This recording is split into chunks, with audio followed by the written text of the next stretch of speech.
So it's just like, come on now, let's not get caught up and have these COVID babies and we name them Corvin and all of that later come December and spring next year. So, okay, y'all, welcome back to my YouTube channel. I have been gone for about 6 weeks because I did a lot of traveling towards the end of February and the beginning of March. And then March, all this stay-at-home stuff hit, which meant a lot of scrambling at work because I do work on a college campus with students. And then now boredom has finally struck me, and I ended up braiding my hair. I braided my own hair. I have never braided my own hair ever in my life, but it took me about 7 hours to do. I did the rubber band method, as you can see, one of the rubber bands right there. I did the rubber band method based off of like different YouTube videos that I saw. And it took me like 7 hours. I don't have any hair in the back, so it probably would have taken 8 hours if I had hair in the back. But I adopted a new hair care routine, or yeah, something like that, to try to get my hair in the back to grow as well as make the rest of my hair healthy. I will make a video on that later on what that regimen is like, because I realized that I called myself doing protective styling just because I was lazy, but I wasn't really protecting anything. So I need to add a card right there. So because of that, I'm going to do a video on my new hair care regimen, as well as the difference between protective styling and just styling, because we want low maintenance styles. Anywho, on to other things. I got an Easter basket this year. My coworker bought it by. First off, she texted me and was like, the Easter bunny has come to your door. I don't like rabbits, so I know what she was talking about at first. But she made me an Easter basket. So let me read to you what it says. The card, the first card has my name on it. And then it says, I hope you enjoy this basket and it brings you a smile to your face. Wash your hands with zest and dry your tears with trolls. Blow some bubbles and color away your stress. So it has a puzzle in it, which I'm gonna put this on my living room table, something to do. And then there's a coloring book with it, which I think is really cute. And then there's a bar of soap, Zest. I don't know which one it is. I don't normally use Zest, but I will save it for a guest because I keep my pantry stocked like I'm an Airbnb host. But she got me a bunch of Jolly Ranchers. I love the red ones. I don't know why she asked me that. She texted me just like a few days ago asking me what my favorite candy was. Play-Doh, which I hate the smell of, but I'm still going to play with it because I'm bored. And then some troll tissue. Well, this one is not troll. This is JoJo somebody from Nickelodeon. Anyway, tissue, which is great to have. And then bubbles for when I go walking outside. Now, I've taken up most of this video talking about those things. What I really came here to talk about is 5 things we could be doing to beat mental health during COVID-19. The reason why I wanted to do this is because I know this is a very vulnerable time for us.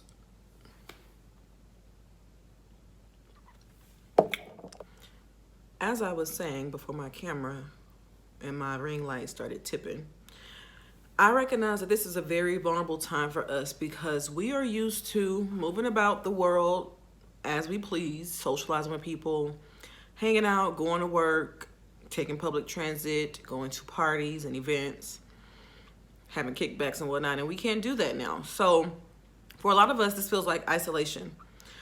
And because of that, a lot of feelings can set in, and we can kind of spend a lot of time alone, or we can get tired of being around the same people or being stuck in the house.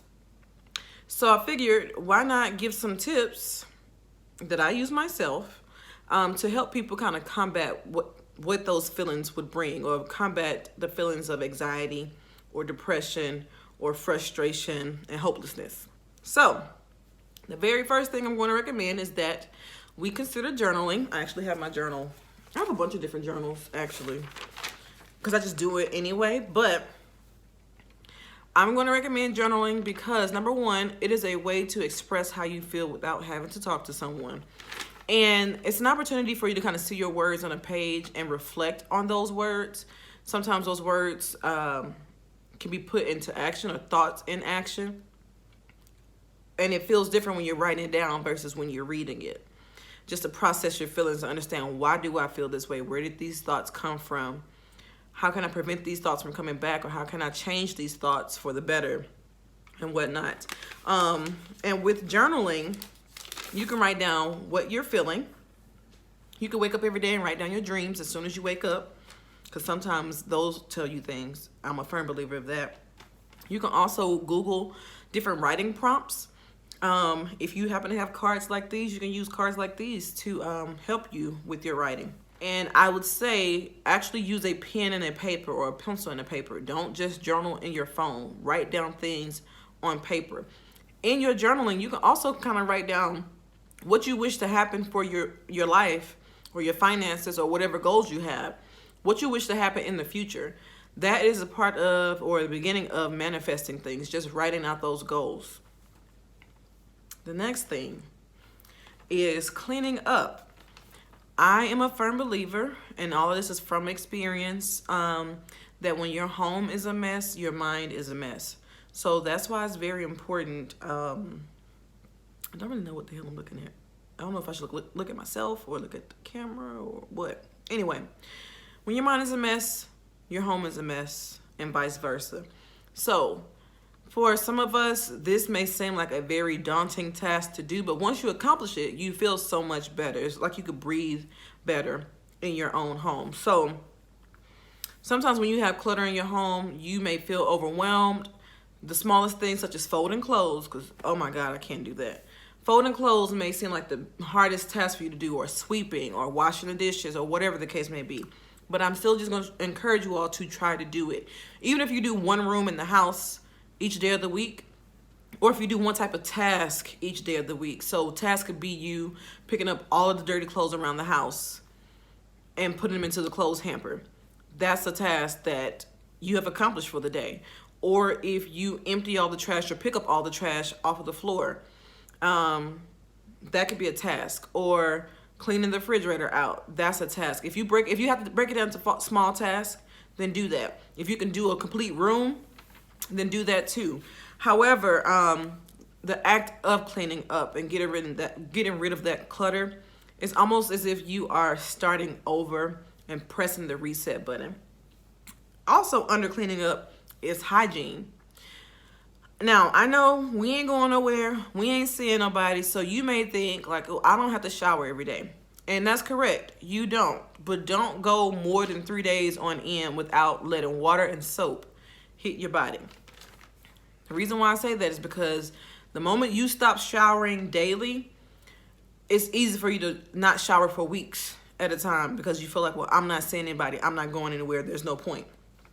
So at least every 3 days, try to shower if you can. Try to wash your face every single day if you do nothing else. Try to brush your teeth every single day if you do nothing else. Try to maintain that hygiene. Because you may not smell yourself because you're sitting in the same house, in the same space, but that doesn't mean that you smell good. Also, under cleaning up, it's just like making sure you're taking out your trash when you need to prevent food from molding or spoiling in the house as well. So having bad trash smells, or like food just sitting around building mold. Because if you have mold, that's going to lead to a whole host of other problems, such as allergies and headaches. Trust me, I've been here before. I ain't telling y'all nothing new. It wasn't because I wasn't clean. It was because my AC unit had mold in it, and I didn't know it. But still, I've also been that person who's been depressed and didn't clean up and had trash and everything all over my room and all of that. I have been there. I know. This is why I'm encouraging you to try to make a habit, even if it's the smallest habit, of a task out of cleaning up. Next thing, which is relative and subjective to where you live and how comfortable you feel, but take a walk, take a jog, ride a bike, or exercise at a socially distant space. So it can be anything you decide to do, whether you are jumping rope, you are legit just walking, jumping jacks, things you find on YouTube. There are so many videos or workout videos you can find on YouTube. Either way, if you can commit to doing that 3 to 4 days out of the week for 30 minutes at a time, just 30 minutes, that will help you. That will release some good endorphins in your body. That will help your brain chemistry or chemicals. It'll also kind of help with your heart rate as well. And overall, you'll just kind of feel a little different. I won't say you feel better, because people swear up and down you feel better when you exercise. I don't be feeling better. Like, I don't. I just don't. So that's just me. But I do know that I have an improved mood. So that is something to consider. And then the next thing is listen to a podcast or an audiobook. If you are watching this, you're probably watching this from your phone, which means you have access to both of these things. So one podcast I will forever recommend is Therapy for Black Girls. It is not a substitute for seeing a licensed therapist. However, a lot of us are going through a lot of financial hardships right now. A lot of us have a lot of thoughts going on in our heads that we may need to process them with another person. Or sometimes we just want to learn or hear something new. So I recommend Therapy for Black Girls. Of course, there are many other podcasts you can listen to. You have The Read, you have Getting Grown, all of that. You can listen to different podcasts. The goal is to kind of allow something to let you go into another space other than what is around you. So you can listen to this with your eyes closed. You can sit in the window and listen to it, whatever the case may be. Listen to a podcast.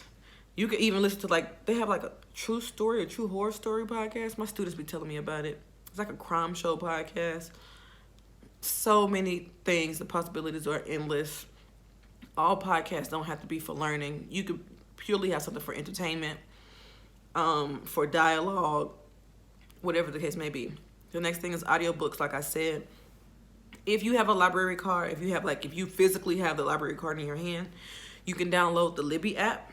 I have the Libby app. I love the Libby app.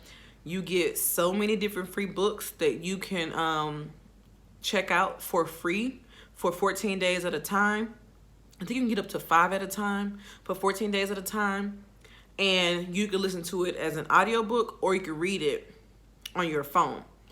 Again, something to commit to for 30 minutes a day.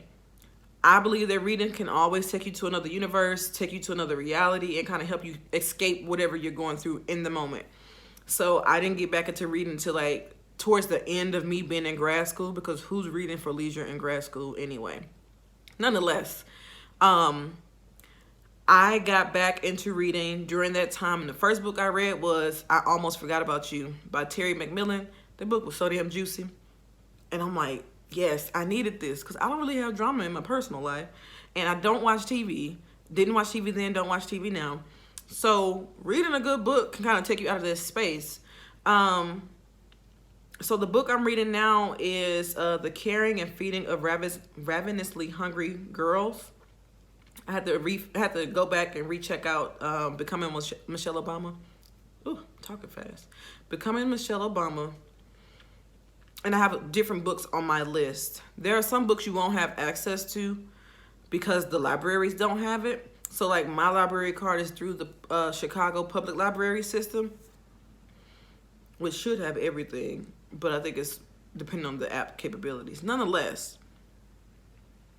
if you have a library that is open near you, if the library is giving you all cards over the phone, I encourage you to go do that with the Libby app. If you do not have Libby, or if you can't use Libby because you don't have a library card, then ask somebody else for a library card if they have one. Put it on your Facebook, on your YouTube, on your Twitter. Next thing is Audible.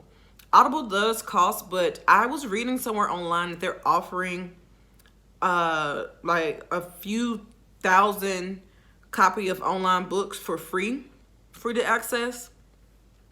And you don't need a membership to do it. So go check that out. I read Trevor Noah's book, or I listened to his book. And that was the first book I listened to as an audiobook. I had never listened to audiobooks before then.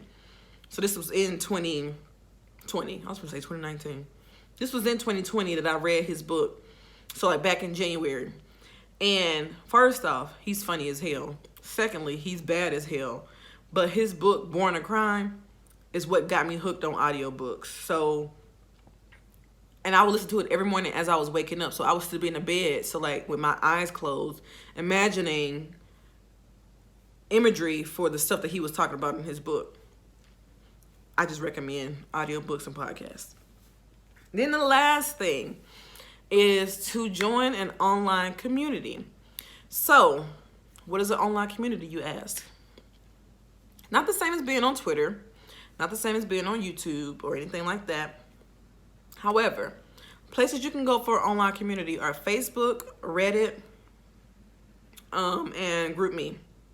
There may be more out there that I'm not aware of, but Slack is another one too. All these online communities exist for various reasons. Sometimes people are going through shared experiences. Sometimes people have similar hobbies, and sometimes people have similar goals. Sometimes people are also in the same career field as well. So with that, that's a place where you can go and check in daily and see how are other people handling dealing with this COVID-19 crisis. How are other people managing their day-to-day things with work if they're still working? Or how are they managing a job search if they have to search for jobs, or unemployment, or shared hobbies and interests that you may have, or shared experiences that you may have. So for me, like when I first got into Facebook groups, I was in this one group for people with lupus because I had juvenile lupus. So like there's beauty in knowing that you're not alone in a lot of your experiences. So those are people you can check in with, that you can build relationships with, and also learn something new with. And learning something new in a way that doesn't make you feel like you have to be productive. Because so many people are saying, like, if you don't come out of this with a new skill or new this, new that, then you wasted your time. No, some people are dealing with some heavy stuff. So I recommend those things for you all to deal with this, for you all to cope with this. And above all things, I want us to be mindful of how we are coping with these things. I think that these are great ways, these are great alternatives to cope with what's going on. It is very easy to sit in the house and drink all day, but that has potential to lead to weight gain, issues with your liver, and addiction or whatnot. It's very easy to eat all day because people eat when they're bored. They eat to get their mind off of stuff. They eat to stay awake. They eat when they're feeling sad. These are alternative ways to avoid from doing things like that. Some people even have sex when they're bored, or have sex to make themselves feel better. And you know, I ain't even gotta tell you what the risks are associated with that. Even if y'all both clean, you could still get an STI. You could still get a yeast infection from doing it too much, a UTI, pregnancy, okay? Like, you know, so many risks associated with it. And keep in mind, if you drinking and smoking every day or often than you normally would, and you're on birth control, you're weakening your birth control anyway. So it's just like, come on now, let's not get caught up and have these COVID babies, and we name them Corvin and all of that later come December and spring next year. So with that, I just want us to be more mindful of ways that we can kind of combat our mental health and like know the signs of mental health concerns, at least. So I hope that my video is the beginning of the rabbit hole for someone to take an active approach to their mental health during this crisis. If you cannot afford therapy right now, if you cannot see a therapist right now, I'm hoping that these things will help you. And if you need someone to talk to, of course, write down a list of 3 to 5 people that you can reach out to, that you can check in with maybe every 2 days. Because I understand that sometimes you don't want to talk to people every day. And sometimes things ain't changing day to day. But make that list of 2 to 3 people that you can reach out to and have conversation with when you need to, and just express how you feel, and you feel like they're going to be non-judgmental. And if you don't have that, I absolutely hope you find it in the online community. So with that, that is all I have. Thank you for watching.